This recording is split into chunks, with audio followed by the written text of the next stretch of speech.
고맙습니다. 늘 고맙습니다. 예. 오늘은 157페이지 주택 정책입니다. 157페이지 주택 정책에 대한 이야기입니다. 그 수업 들어가기 전에 잠시 말씀드리면 저희가 이제 요 문제풀이가 다음 주에는 보강을 한번 진행을 할 거예요. 그래서 다음 주에 확실히 진행할 거예요. 이번 주에 그 마이크 문제로 인해서 모두 정말 죄송합니다. 그래서 다음 주에는 3시부터 6시까지 그리고 1시간 쉬었다가 7시부터 10시까지 진행을 한번 할 겁니다. 그래서 그거 하나 체크해 주고요. 그리고 우리 이제 9월 달이 지금 5주 차까지 있어요. 1일부터 30일까지. 그래서 9월 달 달려보시면 1일, 8일 이거 써드릴게요. 지금 보시면 9월 달이 5개예요. 9월이 1일, 8일, 10, 5일, 20, 2일, 20, 죄송해요. 2일이죠. 죄송해요. 2일, 9일이에요. 이게 월, 화, 수, 목이에요. 오늘 화요일이니까. 9월이 2일, 9일, 16일, 23일이죠. 30일. 여기 5번 있죠. 5번 진행할 거예요. 그래서 뭐다? 여기에서 동형 모의고사 4회를 진행할 겁니다. 아시겠죠? 4회를 진행할 거고. 우리가 일단은 요건 스케줄이 바뀔 수가 있어요. 그래서 뭐다? 10월 그리고 14일인가 그럴 거예요. 그렇죠? 10월 한번 넘어가보세요. 10월 14일인가 그럴 거예요.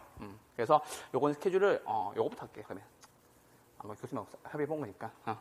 9월 2일과 9일에 두 날에 걸쳐서, 두 날, 요거 4개, 총 4개죠? 여기 뭐다? 잠시만. 여기는 백선 먼저 할 거예요. 백선 먼저 할 거예요. 그리고 여기에서 4개에서 동형 모의고사 4회 진행할 겁니다. 그리고 제가 특강으로 총정리이론 한번 할 겁니다. 총정리이론을 특강으로 한번 진행을 할 예정입니다. 아시겠죠? 이렇게 하고, 그리고 중요한 게 뭐냐면 저희 지금 오늘 원래 보강하려고 했는데 못했잖아요. 그쵸? 그래서 혹시나 다음 주까지 진도를 나가보고 조금 부족할 거예요. 그걸 언제 찍을 예정이냐? 2일날 찍을 예정입니다. 아시겠죠? 문제풀이 보강 마지막 감정평가 뒷부분. 그래서 요거는 제가 다음 주까지 찍어보고 그 다음 주에 할지 안 할지 꼭 말씀드릴게요. 아시겠죠? 일단 다음 주에는 보강 한번 찍어봅시다. 아시겠죠? 오늘 수업하고 다음 주에 3시부터 10시까지 한번 찍어보고 혹시나 문제가 덜 나가면은 2일 거는 꼭 써주세요. 이거 안 써도 되는데 어차피 저 따라올 거잖아요. 이건 왜 이렇게 열심히 써요? 이거 안 써도 돼요. 어차피 이거 써놔도 몰라요. 기억 안 나요. 안 볼 거잖아 이거. 그렇죠? 쓰지 마세요. 괜찮아요. 아시겠죠? 크게 개괄적인 설명만 드리는 거예요. 체크 하나 해주시면 되겠습니다. 오늘은 157페이지 주택 정책에 대한 이야기입니다. 자, 적어보시죠. 자, 요거 하나 말했으면 좋겠어요. 자, 정책론이라는 것은 누가? 정부가 시장에 개입하는 거죠. 그래서 정책은 크게 3가지가 있죠. 무슨 정책? 토지 정책. 그렇죠? 두 번째 무슨 정책? 주택 정책. 세 번째 무슨 정책? 조세 정책. 요거 내가 3가지 했어요. 그래서 그중에서 토지 정책은 요거 구분하면 되겠죠? 이용 규제. 맞죠? 직접 개입, 간접 개입. 요거 구분하면 되겠고, 주택 정책은 집에 관한 정책이니까는 첫 번째는 임대료를 뭐 한다? 규제하거나. 두 번째 뭐다? 임대료를 뭐 한다고? 보조하는 거. 요거 2가지라고요. 됐죠? 그래서 주택 정책은 임대료를 규제하거나 임대료를 보조하는 거. 임대료를 규제하는 것은 시장에서 100만 원 받고 있는데 정부가 나와가지고 야, 너네 이거 80만 원 이상 받지 마 라고 얘기하는 것이 임대료 규제죠. 맞죠? 임대료 보조는 뭐예요? 너네 저소득층 임차가구구나. 이거 20만 원 받아가서 네가 집 구하는데 보태렴 이거죠. 그래서 이거 2개 구분해서 정리해 주시면 되겠습니다. 아시겠죠? 조세 정책은 뒤에 가서 구분과 종류, 그리고 전가와 귀착 요거 2개 볼 겁니다. 요거 하나 찍어주면 됩니다. 그래서 정책은 토지, 주택, 조세 정책이었고요. 여기에다가 무슨 내용? 공법상 내용과 그리고 뭐다? 각종 기타 공법상 내용들이 조금 더 추가가 되는 것이 정책론에 대한 전반적인 이야기입니다. 오늘은 주택 정책 요거 볼 겁니다. 그러면은 임대료 규제랑 임대료 보조 물어보겠죠? 됐죠? 한번 보러 갑시다. 자, 1번입니다. 균형 임대료보다 임대료 상한이 높을 경우라고 나왔어요. 자, 요거 봤었을 때 그냥 지문을 읽는 사람이 있고 저한테 배우신 분들은 글자 혹은 숫자를 써요. 자, 여러분들 한번 물어볼게요. 5 더하기 5는 뭐예요? 10이죠? 3210 더하기 321은 얼마예요? 못 풀겠죠. 근데 보세요. 자, 5 더하기 5는 숫자가 짧고 쉬우니까 풀리는데 써드릴게요. 3210 더하기 321 얼마예요? 3532 되겠네요. 쓰니까 풀리죠? 그게 이 문제예요. 그러니까는 왜 그 말씀 드리냐면 높을 경우, 낮을 경우 나왔죠? 이거 그냥 읽으면 안 보인다고. 자, 그럼 보세요. 2개 높은 경우죠? 3개 낮은 경우죠? 맞죠? 그러면 균형임대로가 임대료 상한이 높을 경우, 균형임대로보다, 균형임대로 얼마? 100만 원, 시장에서 얼마? 100만 원 받고 있는데 무엇이 임대료 상한이 높대요? 맞죠? 얼마? 120만 원 되겠죠? 맞죠? 균형임대료보다 임대료 상한이 높을 경우라고 나왔습니다. 맞죠? 자, 임대료 상한이 얼마? 120만 원 됐죠? 잠시만요. 임대료 상한이 얼마? 120만 원. 자, 나 시장에서 얼마 받고 있는데? 100만 원으로 받고 있는데 정부가 와가지고 야, 너네 그거 120만 원 이상 받지 마 라고 얘기해요. 그럼 우린 뭐라 그래요? 그러거나 말거나 뭐라고 나왔어요? 아무 영향 없이 못한다. 됐죠? 됐어요? 근데 보시면은 1번과 2번이 똑같은 말이잖아요. 그쵸? 맞죠? 균형임대료 얼마? 100만 원. 임대상 얼마? 120만 원. 아무런 영향이 없는데 주거이동이 저하돼요? 아니죠? 아무런 영향이 없다. 다음 몇 번? 2번 이렇게 푸는 거라고요. 이 문제를 다 읽어서 푸는 사람보다 이 문제가 1번, 2번과 똑같은 지문이고 3, 4, 5번이 똑같은 지문이다. 이걸 깨닫는 사람은 하늘과 땅 차이예요. 됐죠? 그럼 잠깐 이제 보세요. 설명드려 볼게요. 균형임대료보다 임대료 상한이 낮을 경우 균형임대료 얼마? 100만 원. 임대료 상한 얼마? 80만 원. 이건 똑같죠 다? 100만 원, 80만 원. 100만 원, 80만 원. 됐죠? 시장에서 100만 원짜리 받고 있는 건물 1층 정부가 나와가지고 야 80만 원 이상 받지 마 라고 얘기합니다. 한번 볼게요. 자, 임대료가 계속됩니다.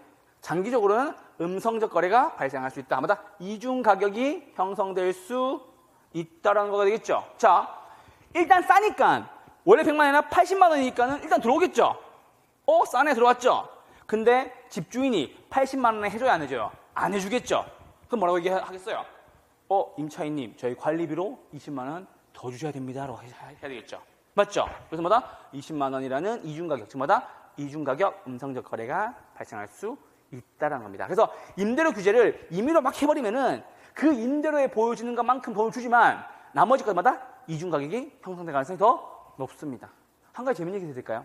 강남 같은 데 가잖아요. 그러면은 관리비가 월 임대료보다 더 많이 나오는 건물들이 있습니다. 저도 실제 본 적이 있고요. 그게 다 이중가격, 음성적 거래의 틈이겠죠. 맞죠? 왜? 임대료는 세금에 대한 됐죠? 이해하죠 지금?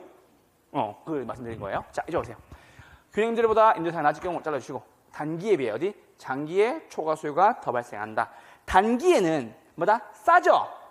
싸니까 뭐가 생긴다? 초과 수요가 생기는데 장기에는 싸니까 받고 뭐까지? 공급 부족 현상까지 생기겠죠. 이거 이해돼요? 자, 처음에는 야 100만원짜리 80만 원이래 라고 얘기하면서 몰려가겠죠. 근데 장기에는 계속 싸니까 들어가는데 집주인은 열을 받아요 안 받아요? 집주인 열을 받죠. 그러면은 공급을 해야 안 해요? 안 하죠. 용도를 바꿔버리겠죠. 그래서 단기에 비해 장기에 초과 수요가 더 발생하는 이유 싸니까 맞죠? 둘 다 공통점인데 뭐까지? 공급 부족 현상까지 생기니까 장기에는 초과 수요가 더 발생할 수밖에 없다라는 겁니다. 됐죠? 어디 후발 정리해 주세요. 그래서 요거 임대료 규제할 시 단기와 장기에 대한 특징 하나 별표 하나 해주세요.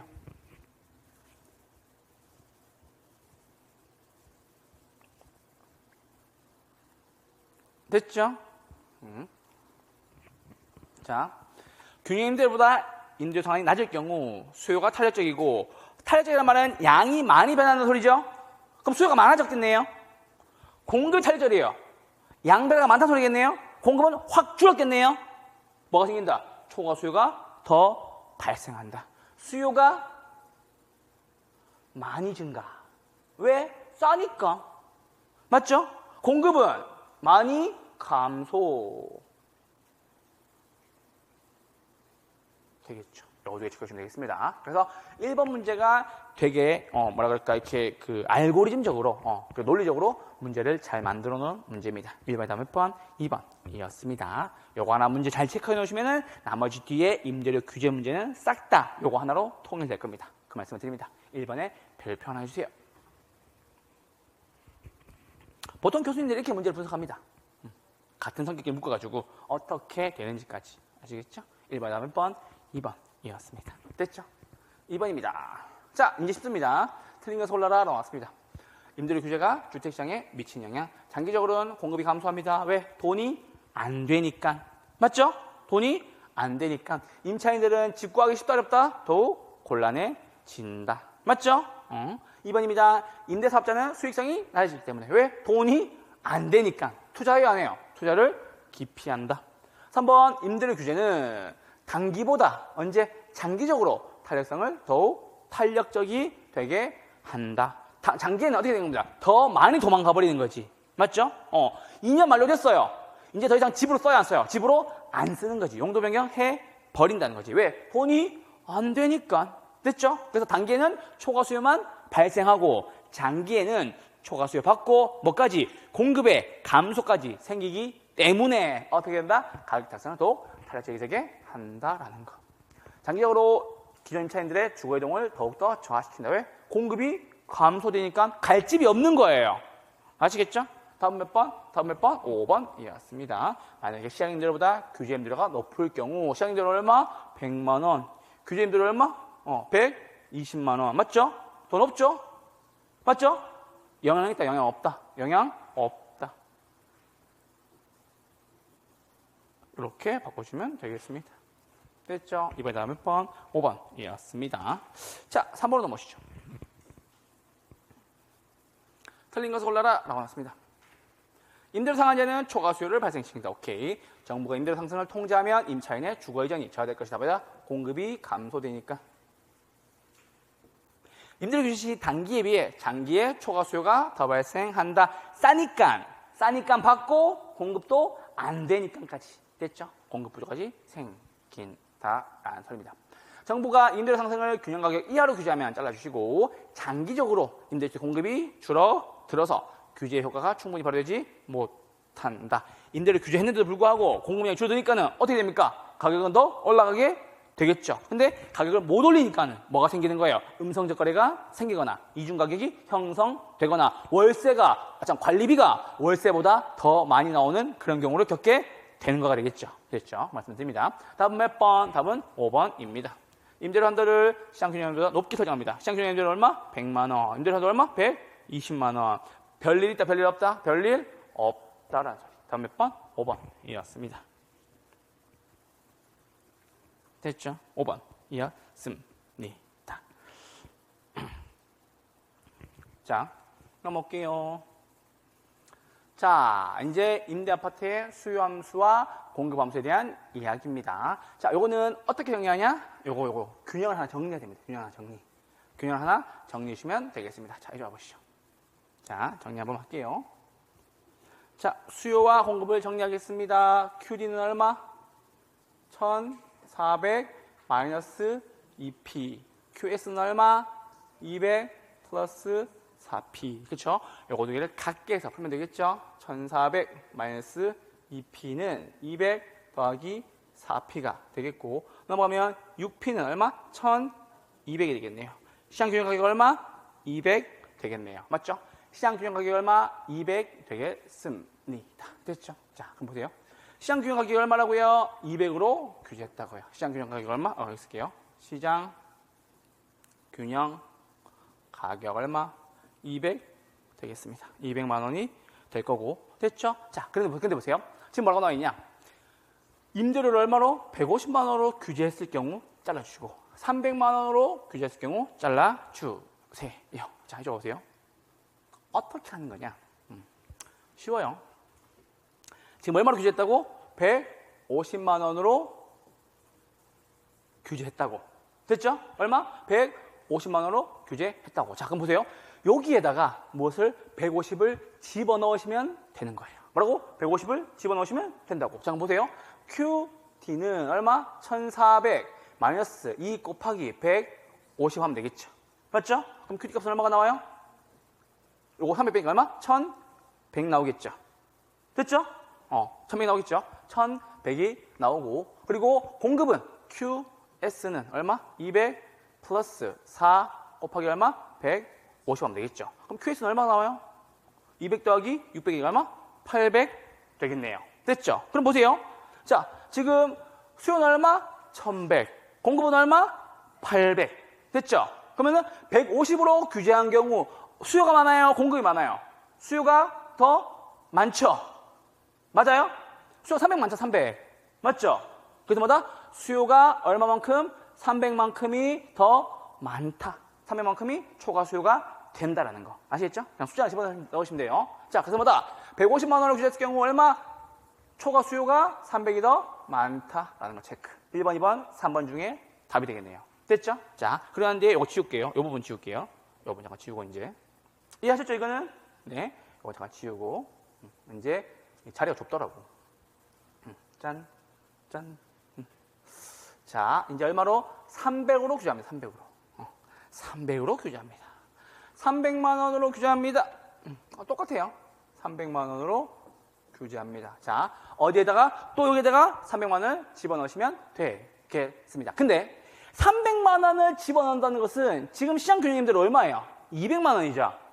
맞죠?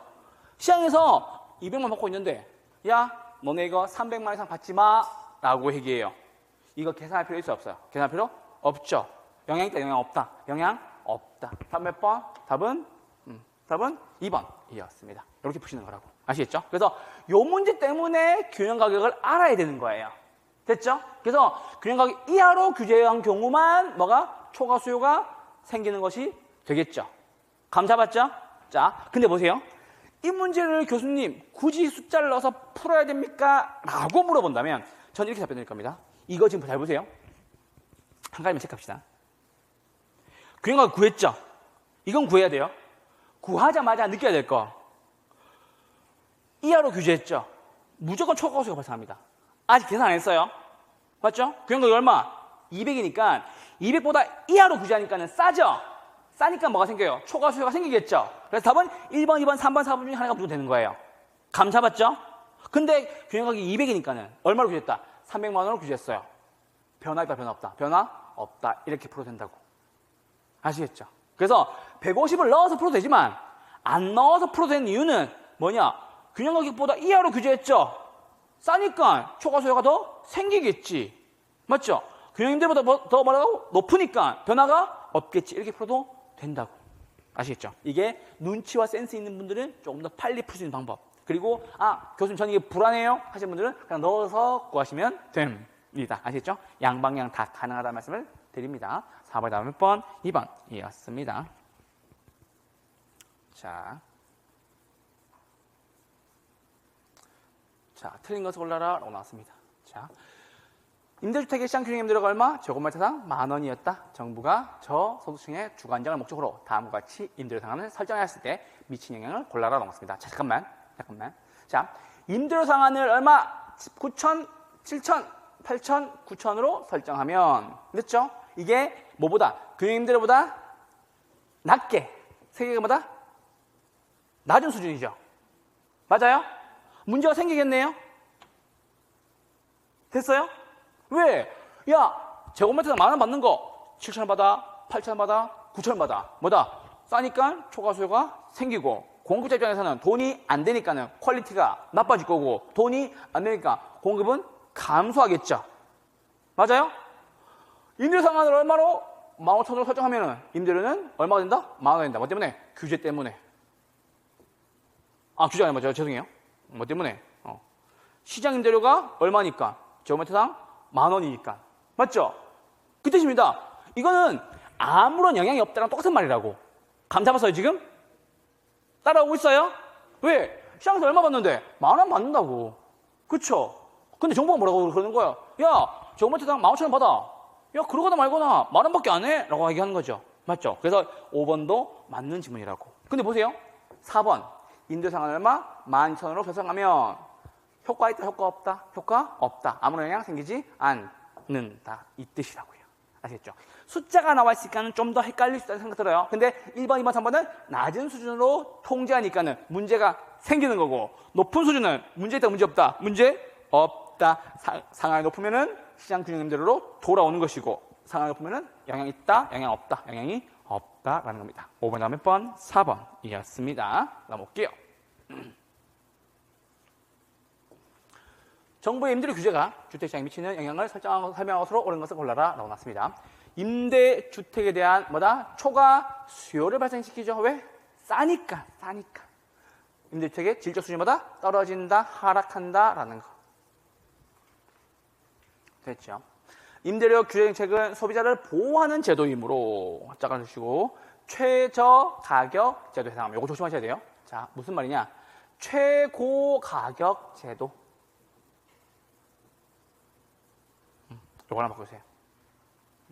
이거를 우리는 임대료, 다른 말로 하면 뭐다? 상한제라고 얘기합니다. 그래서 임대료는 80만 원 이상 받지마, 혹은 100만 원 이상 받지마, 이렇게 마다 상한제라고 하는 거라고. 그래서 마다 최고 가격을 설정해 둔 거겠지. 야, 너네 거 이거 임대료 여기까지만 받아. 라는 소리가 되겠죠. 그래서 마다 최고 가격 제도라고 하시면 되겠습니다. 주거이동은 돼야 안 돼요? 주거이동 되지 않는다. 주거이동보다 저하된다, 떨어진다 라는 소리입니다. 이거 체크해주시고, 장기보다는 단기에 초과 수요가 더 발생한다. 아니죠. 단기보다는 어디에? 장기에 초과 수요가 더 발생한다. 단기에는 초과 수요만 있지만 장기에는 초과 수요 받고 뭐까지? 공급이 감소까지 벌어지기 때문에 더 발생하게 되겠죠. 됐죠? 수요 공급이 뭐다? 탄력적이어야지. 탄력적이어야지. 수요가 더 요동을 치겠죠. 기존 임대주택이 다른 용도로 전환이 되며, 왜? 돈이 안 되니까. 맞죠? 돈이 안 되니까. 용도 전환을 할 거고, 용도 전환을 한다는 것은 공급은요, 감소한다는 소리. 이래서 공급이 감소되는 겁니다. 됐죠? 체크하시면 되겠습니다. 그러다 주택시장에 암시장이 형성되어 이중가격이 형성될 수 있다. 공급이 감소되니까는 입주자들, 세입자들은 서로 싸우면서 뭐라고 얘기하겠어요? 관리비로 20만 원 더 드릴게요. 관리비로 30만 원 더 드릴게요. 이런 현상이 생길 수가 있다고요. 아시겠죠? 그 말씀드립니다. 다음 몇 번? 답은 5번이었습니다. 됐죠? 6번 다음 몇 번? 5번이었습니다. 7번 넘으시죠. 임대주택 정책에 관한 설명은 틀린 것을 골라라라고 나왔습니다. 자, 임대료 보조는 어디에? 소득 향상에 기여할 수 있다. 임대료 상한을 균형가격 이하로 규제하면 임대료 상한 얼마? 균형가격 이하로 규제합니다. 균형가격 얼마? 100만 원. 임대료 상한 얼마? 80만 원. 맞죠? 임대주택의 수요 과잉 현상을 초래할 수 있다. 맞습니까? 네, 맞네요. 초과 수요가 발생한다는 말이랑 똑같은 말. 초과 수요가 발생한다는 말이랑 똑같은 말. 수요 과잉 현상, 초과 수요 현상이 생긴다라는 거. 자, 요거 한번 잘 봅시다. 답은 몇 번? 답은 3번입니다. 임대료 보조는 장기적으로 임대주택의 공급을 증가시킬 수 있다라는 거. 자, 여러분 잘 보세요. 우리 똑같아요.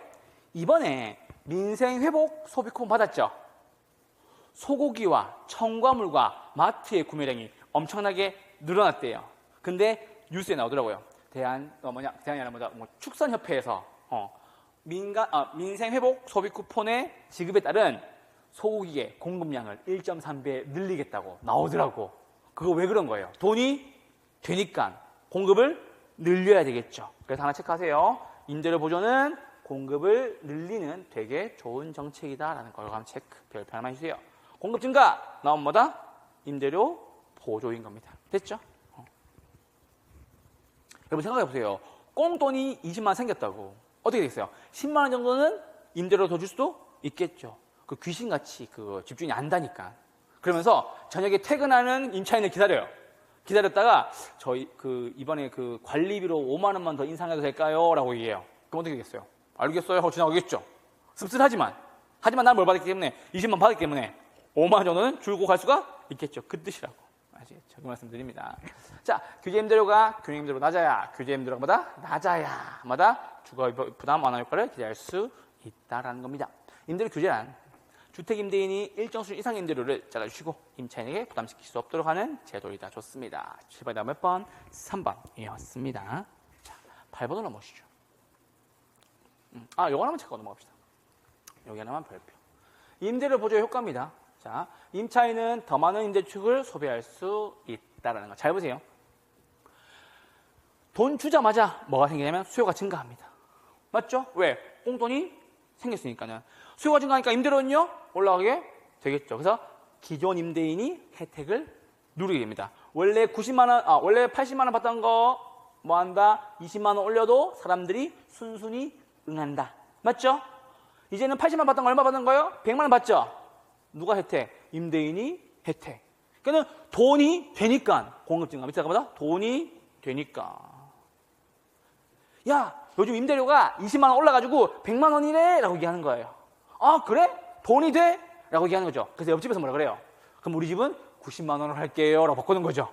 왜? 공급 증가에 따른 경쟁이 심해지니까요. 90만 원, 80만 원 이렇게 떨어지게 되겠죠. 임대인 초과인이 소멸하게 되고 결국 누가? 임차인만 혜택을 누리게 됩니다. 아시겠죠? 이거 장기 단계 하나만 구경해 두세요. 봐두실 필요가 있습니다. 됐죠? 자, 8번 넘어오시죠. 8번에 하나만 별표. 요게 이제 얼마 전부터 등장한 거다? 신유형. 재정의 기출문제입니다. 신유형. 자, 원래는 옳은 것을 모두 골라라 라는 문제가 늘 나왔었어요. 근데 최근에는 뭐가 나오냐? 틀린 것을 모두 골라라 라고 나와서 사람들 헷갈리게 해요. 오케이? 자, 지금부터 기역부터 미음까지를 OX로 맞고 틀리고를 구분해 볼게요. 자, 우리나라는 주거에 대한 권리를 인정하고 있다. 최저 주거비도 주고요. 그거 구청이나 동사무소 가가지고 얘기하면은 뭐 도와주는 거 되게 많아요. 주거 있어요. 자, 니은 공공임대주택, 주택급여제도, 주택청약, 종합, 저축제도는 현재 우리나라에서 시행하고 있다. 하고 있어요? 하고 있습니다. 공공임대주택도 있고요. 주거급여제도 있고요. 청약도 있습니다. 주택바우처는 저소득 임차가구의 주택임대료 일부를 지원해주는 소비자 보조 방식의 일종으로서 누구? 임차인의 주거지 선택을 어떻게 용이하게 할 수 있다. 맞습니까? 네. 임대료 보조 정책은 민간 주택의 공급을 장기적으로마다 증가시키고, 맞죠? 나왔잖아. 뭐다? 임대료 보조 정책을 뭐 한다고? 공급을 증가시킨다라는 거. 그리고 임대료는 뭐다? 올라갔다가 다시 낮아진다. 장기적으로니까 아시겠죠? 반짝 올라갔다가 장기적으로는 떨어지겠죠. 맞죠? 돈이 되니까 공급이 증가하고 원래 균형 가격으로 돌아오게 되겠죠. 리얼 틀린 질문. 임대료를 균형 가격 이하로 통제하면 임대료를 뭐다? 균형 가격 이하로 통제하면 100만 원 받을 때 얼마? 80만 원이다 라고 소리가 나왔습니다. 민간 임대주택 공급량보다 증가하고 질적 수준은 어떻게 된다? 질적 수준보다 저하된다. 민간 주택 공급은 감소되고 민간주택마다 감소되고 질적 수준을 저하된다라는 소리. 이것도 틀렸다라는 소리. 됐죠? 왜요? 돈이 안 되니까. 공급한다 안 한다? 공급 안 한다. 투자한다 안 한다? 안 한다. 질적 수준 떨어진다. 됐죠? 자, 근데 틀린 것을 고르는 거죠. 틀린 것은 몇 개? 기역, 리을, 미음. 몇 개? 3개. 다음 몇 번? 3번. 이렇게 체크하시라고. 조심하셔야 됩니다. 최근에 유행하는 문제입니다. 아시겠죠? 이게 만약에 답에 있잖아요. 여기 만약에 니은과 디귿이 있잖아요. 그럼 아무 생각 없이 이걸 고르는 분이 있다니까. 조심하셔야 돼요. 이게 재작년부터 등장하는 신유형. 문제 꼼꼼하게 잘 읽으세요. 아시겠죠? 그 말씀드립니다. 8번 다음 몇 번? 3번. 예, 맞습니다. 9번입니다. 분상제에 대한 설명 틀린 것을 골라라 라고 나왔습니다. 분양가 상한제의 목적은 주택가격을 안정시키고 무주택자의 신규주택 부담을 경감시키는 것이다. 맞습니까? 네, 좋네요. 신규 분양주택의 공급 증가와 질이 향상될 수 있다. 잠시만. 자, 내가 새로운 집을 지으려고 해요. 내가 개발업자예요. 내가 그거예요. 삼성물산. 오케이? 혹은 GS건설 이런 데예요. 근데 내가 이거 지어가지고 10억을 받으려고 했는데 세대당 이거 못 받게 얼마 받으라고? 8억만 받으라고 합니다. 내가 건설업자예요. 열이 받아요, 안 받아요? 열이 받죠? 나 이거 원래 얼마 받으려고 했었어요? 10억 받으려고 했었어요. 공급해요, 안 해요? 공급 안 하지. 왜? 돈이 안 되니까. 공급 감소. 제대로 지어야 제대로 안 지어요? 제대로 안 짓겠죠.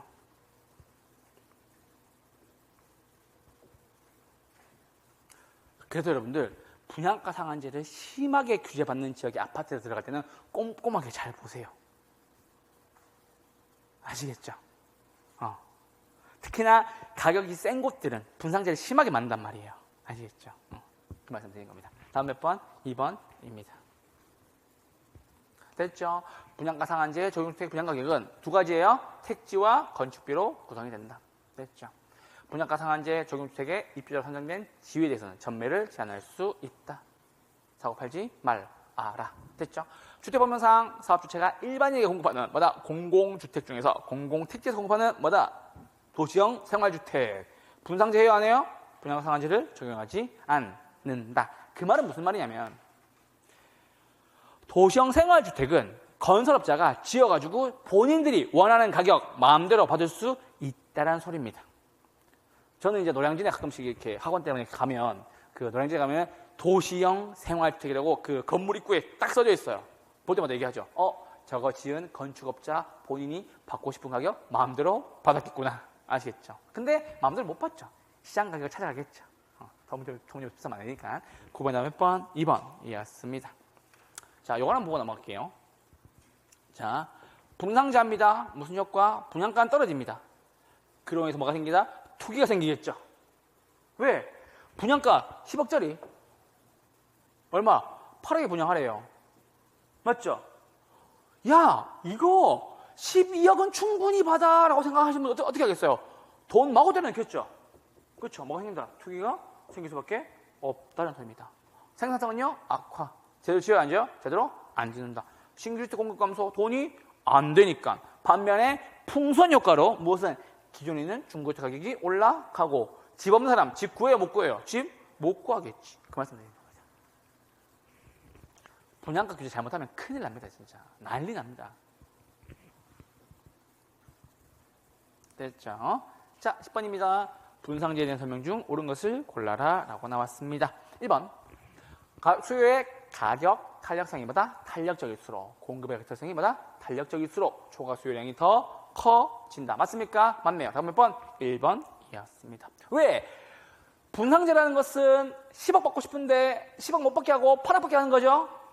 수요는요 엄청 몰릴 겁니다. 공급은요 아예 안 할 겁니다. 탄력적이란 말은 양변화가 크다는 소리가 되겠죠. 양변화가 크니까 뭐다? 초과 수요량이 더 커질 수밖에 없다. 왜? 싸니까 초과 수요는 생길 거고 공급은 해야 안 해요? 공급은 많이 안 하겠지. 왜? 돈이 안 되니까. 그래서 잘 보세요.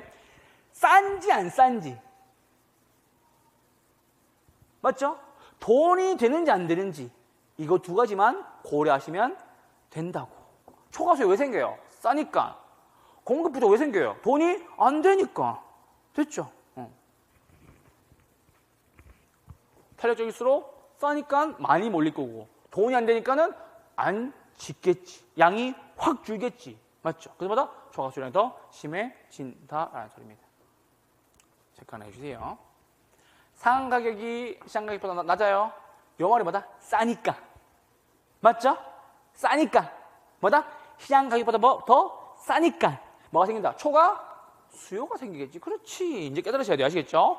건설업체의 수익성을 높이는 요인으로 작용하여 공급을 증가시킬 수가 있다. 장난하나?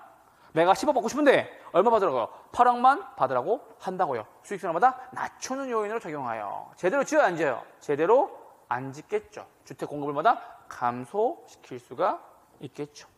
투기지역으로 지정되면 그 지역에서 건설하는 도시형 생활주택에 대해서는 무조건 도생은 분상제 있다 없다? 분상제 적용되지 않는다.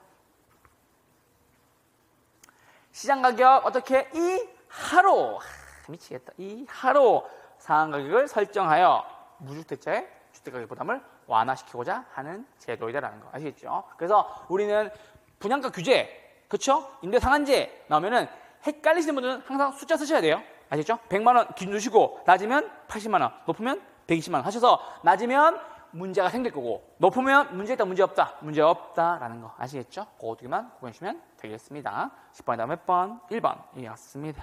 11번입니다. 뭐 보여주면 더 쉽지 뭐. 임대료 보조에 대한 설명을 옳은 것을 골라라 라고 나왔습니다. 정부에서 저소득층에게 지급하는 임대료 보조금을 주택재화의 구입에만 사용하도록 하면, 자, 야, 너네 이거 주는 쿠폰 임대료 보조금을 집 살 때만 써 라고 얘기하죠. 그러면은 일반적으로 저소득층의 다른 재화의 소비량은 체크해 주고 임대료 보조금 전보다 뭐다? 늘어난다. 오케이? 자, 잘 보세요. 월세가 원래 얼마였었어요? 80만 원이었어요. 근데 내가 원래는 80만 그래 냈는데 이제 얼마만 내면 돼요? 월세를 60만 원만 내고 쿠폰을 뭐다? 집에서만 쓰는 쿠폰 얼마? 20만 원을 받은 거예요. 됐죠? 됐어요? 그러면은 20만 원짜리만큼 쿠폰을 써서 월세를 80만 내면 이 남는 20만 원 맞죠? 기존 20만 원 됐던 거 세이브했죠? 이거 뭐 사 먹어요? 소고기 사 먹겠지. 됐죠? 뭐 사 먹는다고? 소고기 사 먹겠지. 무슨 재? 정상재. 소득이 늘면 수요량도 증가한다. 됐죠? 그 말씀 드린 거예요. 소득이 늘었잖아. 정부에서 받은 만큼, 그렇죠? 이거를 집에만 써도 뭐다? 나 월세 80만 원 내는 거 60만 원 냈으니까 20만 원 뭐 한다? 딴 거 사 먹으러 간다라는 사람입니다. 됐죠? 자, 체크 하나 해주시고요. 정부가 임차인에게 임대료를 직접 보조해주면 단기적으로는 시장 임대료는 어떻게 하락하는 것이 아니라 단기마다 임대료는 마다 상승하지만 맞죠? 장기에는 시장 임대료가 어떻게 낮아지게 된다. 됐죠? 이거 이해되죠 지금? 단기에는 뭐예요? 우리 1층 세입자가 정부로부터 보조금을 20만 받았대. 집주인이 가만히 있어요? 아니면 퇴근하는 사람을 기다려요? 기다리죠. 그리고 가서 뭐라 그래요? 관리비 10만 원만 주세요 라고 이야기했죠. 그래서 일시적으로는 뭐다? 수익이 증가할 수 있어요. 맞죠? 돈이 되죠? 공급이 늘어나죠? 장기적으로는 임대료 다시 떨어지게 됩니다. 그 뜻이라고. 그래서 2번 집 하나 별표 하나 해주세요. 그래서 임대료 보조의 경우에는 요거 보셔야 돼요. 단기, 장기. 이걸 9번 정리하시라고. 아시겠죠? 단기에는 임대료가 높아졌다가 장기에는 임대료가 다시 떨어진다는 소리. 됐죠? 단기에마다 초과 수요로 인해서 임대료가 올라가지만 임대료가 올라가니까는 뭐가? 공급이 증가하게 돼요. 뭐다? 임대료는 다시 떨어지게 된다는 거. 됐죠? 여기 포인트.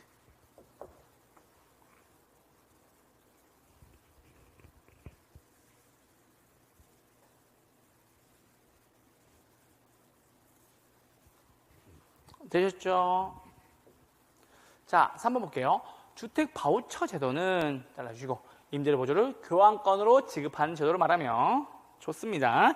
우리나라에서는 일부 지자체에게 저소득 가구에 대해서 임대료 일부를 지원해주는 바우처를 주기도 한다. 다음 몇 번? 3번이었습니다. 임대주 공급자에게 보조금을 지급하는 방식은 이건 뭐다? 월세, 세입자한테 주는 것이 아니라 누구한테? 임대인, 집주인한테 돈 주는 거죠. 근데 이거 집주인한테 돈 주면 큰 문제가 하나 생겨요. 무슨 문제가 생기냐? 세입자가, 임차인이 자기가 원하는 곳에 집을 구할 수가 없게 됩니다. 됐죠? 그 말씀 드린 거예요. 그러면은 누구한테 돈 줘야 되겠어요? 임차인에게 보조금을 지급해야 되겠죠. 그래야 무엇을 얻는 거예요? 무엇을? 임차인의 주거의 선택 자유를 보장하는 장점이 있다라는 겁니다. 됐죠? 보세요. 저 보세요. 봐봐. 내가 평촌에 회사가 있어. 그래서 집을 여기 평촌 근처에서 구하고 싶은데 저기 인덕원 쪽에까지 가야 임대료 혜택을 받을 수가 있대요. 맞죠? 그러면 인덕원에 있는 공급자한테 주거지 혜택을 주니까는 나는 평촌에 회사 다니는데 아침마다 출퇴근해야 되겠죠? 불편하죠? 나한테 직접 돈을 주면 난 어디 구하는 거예요? 평촌 근처에 구하는 거지. 그 뜻인 거라고요. 아시겠죠? 어려울 거 없습니다. 됐죠? 4번은 누구? 임차인에게 보조금 줘야 임차인이 본인 맘대로 집 구할 수 있다라는 이야기입니다. 됐죠? 자, 5번입니다. 임대료 보조는 찍으시고 실질소득을 증가시키는 효과를 가져옵니다. 라고 잘라주시고 그렇죠? 수요를 증가시키고 돈이 되죠? 이미 나왔잖아. 돈이 되잖아. 공급은요? 증가한다. 왜? 돈이 되니까 공급이 증가하겠죠. 보세요. 수요가 증가합니다. 가격은요? 수요 증가하는 가격은요? 오르죠? 돈이 되죠? 공급은요? 증가되겠지. 그 뜻입니다. 됐죠? 11번이 다음 몇 번? 3번이었습니다. 12번으로 넘어오시죠. 정부가 시행 중인 부동산 정책에 대한 설명을 틀린 것을 골라라라고 나왔습니다. 정부가 임대료 상승을 균형 가격 이하로 규제하면 단기적으로는 임대주택의 공급량이 늘어나지 않기 때문에 임대료 규제의 효과가 충분히 발휘되지 못한다. 잠깐 읽어보세요. 자, 정부가 임대료 상승을 균형 가격 이하로 규제합니다. 자, 균형 가격 얼마? 100만 원. 임대 상승 얼마? 80만 원. 맞죠? 규제했죠? 단기적으로는 임대주택의 세계 공급량이 늘어나지 않기 때문에. 그게 아니죠. 단기적으로마다 수요가 어떻게 됩니까? 증가되기 때문에. 왜요? 싸니까. 맞죠? 수요가 증가되고, 그렇죠? 뭐는 공급량이 변화가 없죠. 공급량의 변화가 있다 없다? 없기 때문에 뭐만 생긴다? 가격만 올라가게 됩니다. 됐죠? 임대료 변화 없어서 임대료 규제 효과는 생기게 됩니다. 이거 좀 까다로운 지문입니다. 그러니까 이게 중요한 거지. 단기적으로는 뭐만 생긴다? 수요 증가만 생긴다. 왜? 싸졌으니까. 됐죠? 하나 해주세요. 공급량의 변화 없습니다. 자, 그래서 잠깐만 답을 잠깐 내려올게요. 답을 좀 설명드릴게요. 자, 단기적으로는 체크하시고 수요 증가, 공급 변화가 있다 없다? 공급량 변화가 없다. 그래서 효과는 있어요. 오케이? 근데 이게 중요하지. 언제? 다만 뭐라고? 장기적으로는 어떻게 된 거예요? 공급량이 감소돼요. 왜? 돈이 안 되니까 용도 전환 해버리겠죠. 맞죠? 공급이 감소되어 임대주 구하는 것은 더욱더 어려워져서 임대료 규제의 효과가 있다 없다? 효과가 없어지는 거예요. 이거 하나 체크해주세요. 단기에는 수요만 증가하고 공급은 불변. 그래서 순간적으로는 규제 효과가 생기는 거예요. 왜? 100만 원 받던 거 80만 원 밖에 할 거니까. 근데 장기적으로는요. 어떻게 된다? 더 부작용이 굉장히 많이 발생해요.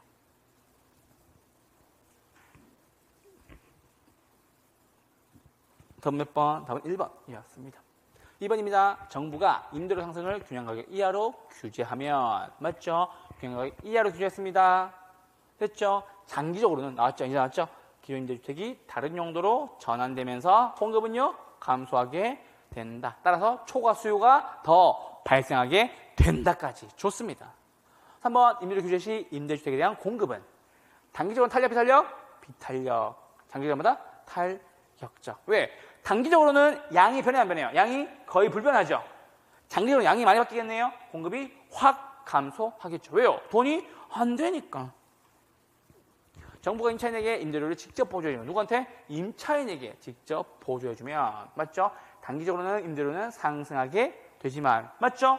순간적으로는 임대인이 혜택을 누릴 거예요. 맞죠? 근데 돈이 되니까 어떻게 돼요? 장기적으로는 공급이 증가하게 돼서 시장 임대료는 낮추게 된다.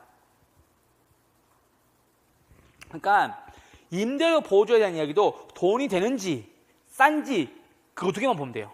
아시겠죠? 그 말씀 꼭 드리는 거예요. 되셨죠? 주택 후 분양 제도는 뭐에 비해서? 선분양 제도에 비해서 잘라주고 공급을 감소시켜. 됐죠? 자, 읽어 보세요. 주택 후 분양 제도는 다 지어놓고 파는 거죠. 선분양은요. 모델하우스만 보여주고 나 이렇게 지어줄 테니까는 돈 주세요. 그 뜻이죠. 그럼 돈 마련하는 건설업체 입장에서는 무엇이 쉽겠어요? 선분양이 쉽죠. 맞죠? 근데 후분양을 하게 되면 여러분들 무슨 문제가 있냐면 중견 건설업체들이 이걸 견딜 수가 없어요. 집 짓는데 한두 푼 들어가는 거 아니죠? 1,000억, 2,000억 혹은 은행에서 내는 그 이자도 부담스러워하는 회사들 되게 많아요. 그래서마다 후분양은 무엇을? 공급을 감소시킵니다. 시장을 위축시키고요. 그래서마다 건설업체가 직접 조달해야 되는 자금도 더 많음으로써마다 부담도 늘어날 수 있다라는 소리입니다. 12번 다음에 몇 번?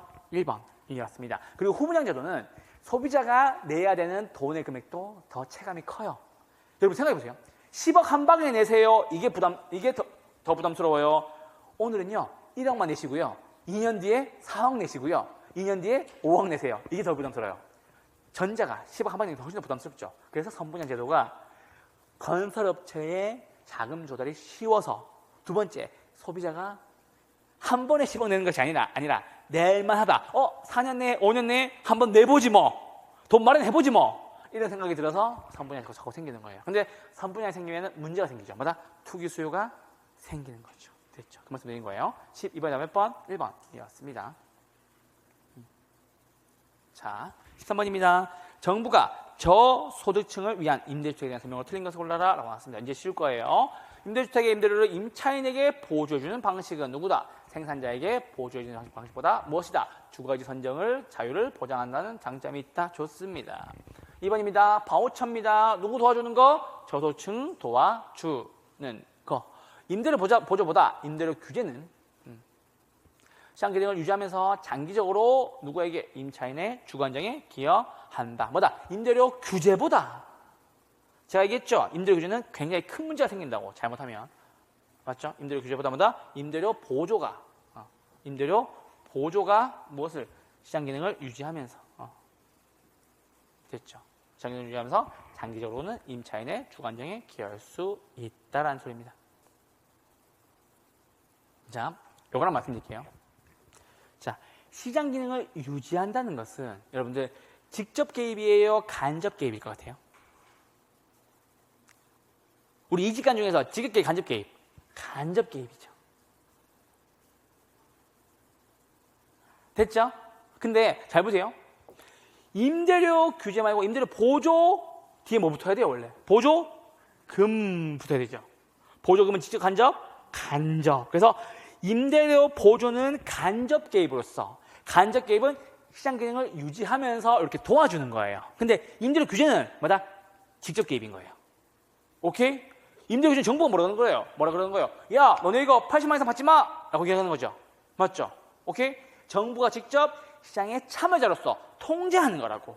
아시겠죠? 임대료 보조는요? 야, 임대료 줄 테니까 너네가 알아서 해. 그 뜻이죠?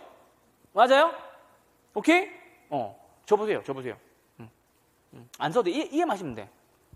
자, 임대료 규제는 너네 이거 정부가 나와가지고 80만 이상 받지 마라고 딱 규제하는 건데, 임대료 보조는 돈 주는 거니까는 이거를 임대료에 써도 되고, 맞죠? 소고기 사 먹어도 되고. 저는 뭐 했겠어요? 분유 샀어요. 분유. 애기 분유 샀어요. 맞죠? 요즘 민생지원금으로 열심히 분유 사고 있어요. 맞죠? 어떻게 된 거예요? 시장의 틀을 유지하면서 너에게, 누구에게? 소비자의 선택권을 주는 거죠. 그래서 직접이에요, 간접이에요? 간접이라고 좀 깨달으시라고. 아시겠죠? 보조금이니까 직접, 간접 됐죠? 요거 체크 하나 해주면 되겠습니다. 다음 몇 번? 3번 이해했습니다. 임대료 규제와 임대료 보조는 단기적으로 모두 수요를 증가시키지만, 됐죠? 싸니까, 맞죠? 돈이 생겼으니까, 됐죠? 수요를 증가시키지만 장기적으로는 임대료 규제는 공급을 감소시킵니다. 왜? 돈이 안 되니까. 계속 하고 있죠? 맞죠? 돈이 안 되니까. 근데 임대료 보조는 임대료 공급을 증가시킨다. 왜? 단기적으로는 돈이 됐으니까. 그랬죠? 이건 그냥 돈이 안 되니까 공급을 감소시키는 건데, 임대료 보조는 뭐다? 단기적으로는 뭐다? 돈이 됐으니까 공급이 늘어나 있겠다는 소리입니다. 감 잡았죠? 그 말씀을 드립니다. 그래서 4번 지문에 별표 하나만 주세요.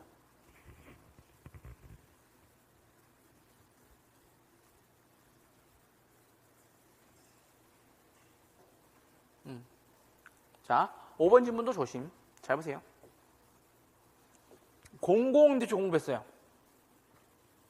단기와 장기에 모두 혜택을 볼 수 있는 사람은 누구냐면 공적주택에 들어간 사람만 혜택을 봐요. 이거 하나만 별표.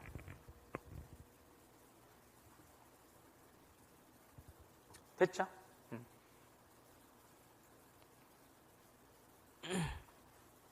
자, 적어보세요. 이거 하시면 넘어갈게요. 자, 저 보세요. 공공임대주택, 사적시장 이렇게 있었어.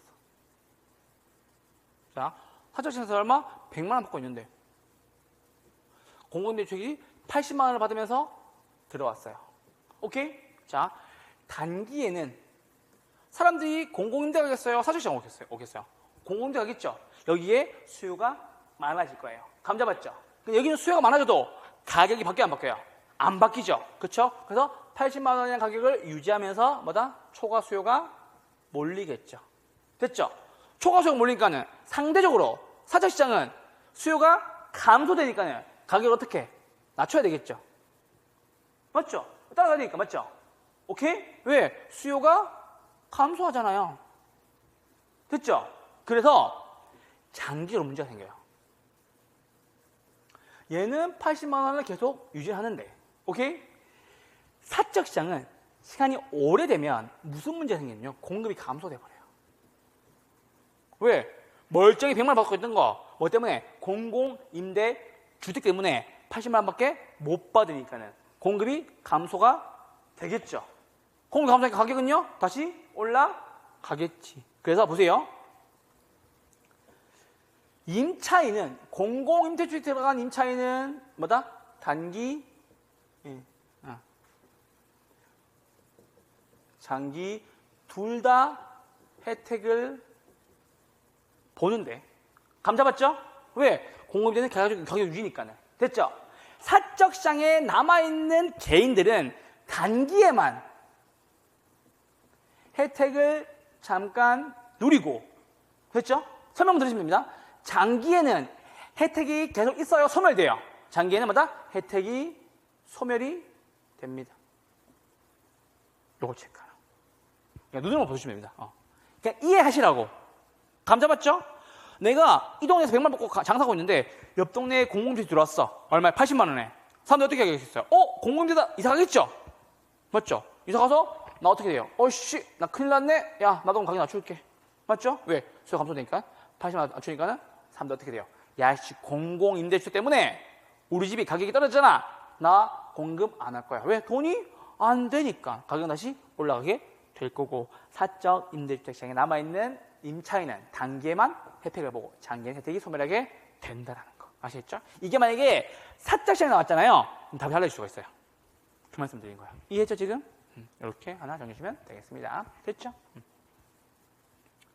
오케이. 됐습니다. 13번에 남은 번 3번이었습니다. 14번입니다. 공공임대주택 특별법령상 공공주택에 대한 설명을 가장 틀린 것을 골라라 라고 나왔습니다. 공공임대주택은 LH와 외부 자원의 지원 없이 뭐라고? 지원이 있죠. 있다. 이씨 건설하여 임대를 목적으로 공급한다 라고 합니다. 틀린 것은 몇 번? 1번이었습니다. 지원 많이 받습니다. 아주 많이 받습니다. 됐죠? 체크 하나 해주시고요. 자, 공공주택은 임대 또는 임대한 후 분양 전환할 목적으로 공급하는 공공임대주택과 분양을 목적으로 하는 뭐다? 국민주택 이하의 공공분양주택으로 구분된다. 맞죠? 공공임대주택과 무엇으로? 공공분양주택으로 구분된다. 무엇은? 공공주택은. 자, 잘 보세요. 공공건설임대주택이에요. 이건 누구냐? 사업자가 건설하여 공급하는 주택이고요. 잘라주시고. 공공매입 공공임대주택은요. 뭐다? 사업자가 건설하지 아니하고 뭐하고 매매 등으로 취득하여 공급하는 주택을 말한다. 그러니까 무슨 말이냐면 공공주택의 범위가 넓다는 소리예요. 사업자가 지어도 공공주택이에요? 네. 따라오세요. 사업자가 지어도 공공주택이에요? 네. 공공주택 지으면 공공주택이겠지. 사업자가 사서 공급할 수 있어요? 그럴 수도 있다고. 반드시 공공임대주택은 지어서 공급해야 된다. 그게 아니라고요. 아시죠? 공공주택을 마다 매입해서 공급해도 공공임대주택이 될 수가 있다는 소리입니다. 자, 기준주택 등을 매입한 임대주택. 됐죠? 국가 지자체가 무엇을 받아서? 자금의 지원을 받아서 기준주택을 사서 누구한테? 수급자 등 저소득층과 청년, 신혼부부 등에 공급하는 임대주택을 말한다. 이게 뭐다? 기준주택 매입 공공임대주택. 됐죠? 분양전환 공공임대주택 체크해 주고요. 이걸 한번 씁시다. 재정지원 있다 없다? 재정지원 없다. 이게 포인트죠. 체크해주세요. 그래서 일정간 임대 후 뭐 할 목적? 분양 전환을 목적으로 공급하는 공공임대주택을 말한다라는 겁니다. 되셨죠? 이거 하나만 체크. 자, 두 문제만 더 볼게요. 두 문제만. 자, 그래서 보세요. 공공주택이라는 뜻입니다. 공공임대주택은 범위가 넓어요. 지어서 공급해도 되고 사서 공급해도 된다. 혹은 뭐다? 분양을 목적으로 공급하는 주택일 수도 있다. 항상마다 국민주택 규모 이하의 주택. 재미있게 하나 해드릴까요? 여러분들 국민주택 규모가 얼마? 80, 보통 5제곱미터 이하죠. 계산서 우리보다 항상 84제곱미터 나오죠. 맞죠? 요거 평으로 바꾸면 대충 얼마예요? 25.4 이렇게 나와요. 이거 국민주택 규모 정할 때 무엇을 기준으로 정한 것 같아요? 혹시 생각해 본 적 있어요? 아무런 기준 없어요. 아무런 기준 없어요. 자, 5명을 기준으로 그 당시 때 이걸 정할 때 한 명당 5평씩 공급해라 라고 얘기하면서 이거를 정한 거예요. 그러니까 특정한 기준이 없었던 거야. 그러니까 국민주택 규모 얘기하는데 우리 대부분 다 8세 살고 있지 않나요? 아니면 5구에 살거나. 맞죠?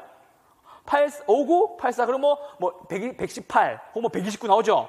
이게 많죠? 이거 정할 때 이유가 아무것도 없었다고. 그 당시 때마다, 야, 5명이 한 명당 5평씩 써 라고 얘기하면서 이게 나왔던데, 이거를 밀리미터로 환산해보니까 이만큼 나온 거예요. 아시겠죠? 이렇게 말씀드리는 겁니다. 얘기 하나 했습니다. 자, 이제 보시죠. 요거 별표.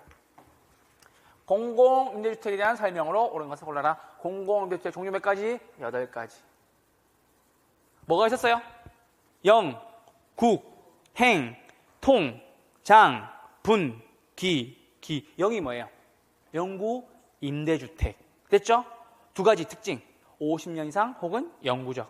누가 살아요? 최저소득. 국민임대. 몇 년? 30년 이상. 누구? 도시 저소득 서민. 행복주택. 누구?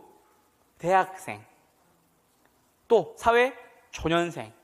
신혼부부. 젊은 층 등. 아시겠죠? 행복주택이었고요. 4번째, 통합 공공임대주택. 싹 다. 맞죠? 최저소득, 저소득, 젊은 층, 사회 취약계층, 국가 유공자, 장애자, 장애인 분들. 그렇죠? 이렇게 나오는 거고. 그리고 장기 전세주택. 맞죠? 뭐할 목적으로? 전세 계약 방식으로. 맞죠? 하는 거고. 그리고 분양전환 공공임대주택. 일정 기간 임대 후 분양전환할 목적. 재정지원이 있다 없다? 재정지원이 없다라는 거. 기준주택 매입, 기준주택 전세인데, 기준주택 매입은 방금 했죠? 매입해서 공급하는 거. 기준주택 전세는 기준주택 전세란 말이 나와 있지만 본문에 전세란 말이 나와요, 안 나와요? 안 나온다. 맞죠? 임차하여 전대한다까지 보셔야 됩니다. 아시겠죠? 그거 꼭 말씀을 드립니다. 문제는 쉬우니까요. 이거 보고 한번 정리해 보시죠. 자, 국민임대입니다. 몇 년이에요? 큰일 나요, 큰일 나. 이거 틀리고 오면은 눈물 난다니까? 국민임대 몇 년? 30년. 누구? 도시 저소득 서민. 틀렸죠? 영구임대 몇 년? 50년. 누구? 최저소득. 장기전세. 이거 사람 볼게요. 뒤에 볼게요. 대학생, 사회초년생, 신혼부부 등의 젊은 층. 무슨 주택? 행복주택. 요즘에 열심히 이거 쓰고 있는데 잘 안 되더라고. 저 결혼한 지 1년 정도 됐잖아요. 이거 열심히 쓰는데 잘 안 되더라고. 아시겠죠? 됐죠? 국가나 지자체 재정이나 도시기금의 자금을 지원받아서 에브리바디 다 나오네요. 맞죠? 답은 몇 번? 4번. 좋습니다. 이렇게 푸는 거라고. 됐죠? 자, 5번입니다. 기준주택 전세는 맞죠? 다 틀린 질문. 전세 계약 방식 나왔습니다. 마다 장기 전세주택.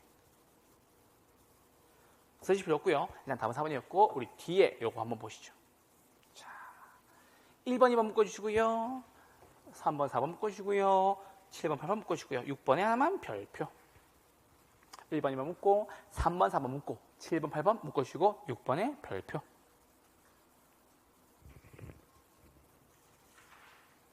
되셨죠? 자, 체크할게요. 영구임대. 누구? 최저소득. 몇 년? 50년 이상 혹은 영구적. 국민임대. 누구? 저소득 서민. 몇 년? 30년 이상. 2번째. 이제 대상만 나와요. 대상만. 맞죠? 기간 안 나와요. 행복주택. 누구? 대학생, 사회초년생, 신혼부부 등의 젊은 층. 통합 공공임대주택. 누구?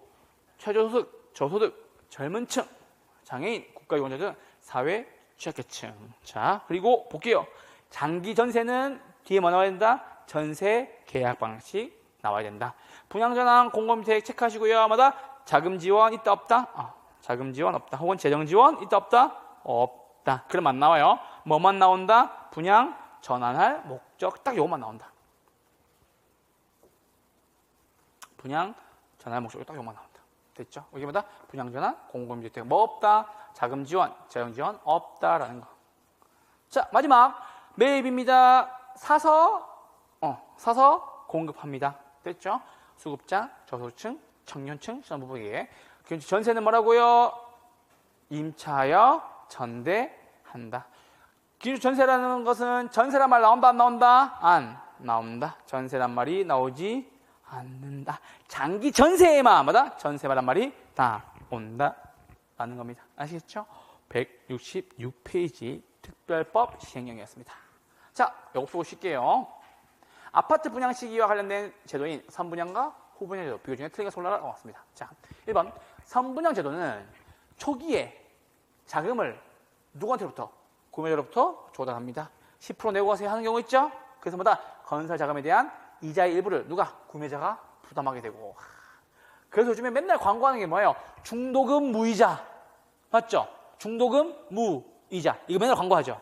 뭐다? 이자 일부를 부담하게 되고. 준공전 뭐다? 대금의 유입으로 사업자에게는 초기 부담을 완화시킬 수가 있다라는 소리입니다. 공급 감소시킵니다. 선분양, 후분양. 후분양. 이것도 바꾸셔야 돼요. 후분양 제도는 뭐다? 선분양 제도에 비해서 공급을 감소시켜 조달해야 되는 자금도 더 많으므로 사업 부담도 증가될 수 있다. 다음 몇 번? 2번이었습니다. 이건 쉬워요. 후분양 제도는 뭐다? 건설한 후에 분양하는 방식. 건설사가 건설 자금을 직접 조달하므로 이자도 건설사가 다 낸다. 선분양 제도는 뭐 하는 거예요? 분양권 전매를 통해서 가수요. 맞죠? 실질적으로 살지가 않고 투기 목적으로 가수요가 창출이 돼서 부동산 시장의 불안을 야기할 수 있다. 얼마 전에 뉴스 보니까는 가수요자마다 투기 목적이 거의 90%래요. 90%. 실수요자는 10%도 안 된다. 막 그런 얘기 하더라고. 그거 좀 안타깝긴 하더라고. 됐죠? 소비 측면에서는 뭐다? 후분양 제도는 뭐다? 선분양 제도보다 품질자에 대처할 수 있다. 됐죠? 다 찍고 난 뒤에 파는 거, 보는 거다라는 소리입니다. 그래서 이거 한번 발표할게요. 여기를만 체크하시고요. 선분양 제도에 가장 외워야 되는 거 뭐다? 공급 증가. 공급 증가 되는 거 두 개죠. 임대료 보조시. 이거보다 선분양. 맞죠, 여러분들? 자, 그래서 보세요. 공급 증가란 말이 딱 나오면 지문에 임대료 보조나 선분양 있는지 꼭 찾아보세요. 아시죠? 그 말씀을 드립니다. 어려운 문제 아니었었어요. 됐죠? 여기까지 하시고 잠깐 쉬었다가 조세정책 보도록 하겠습니다. 잠깐만 쉴게요.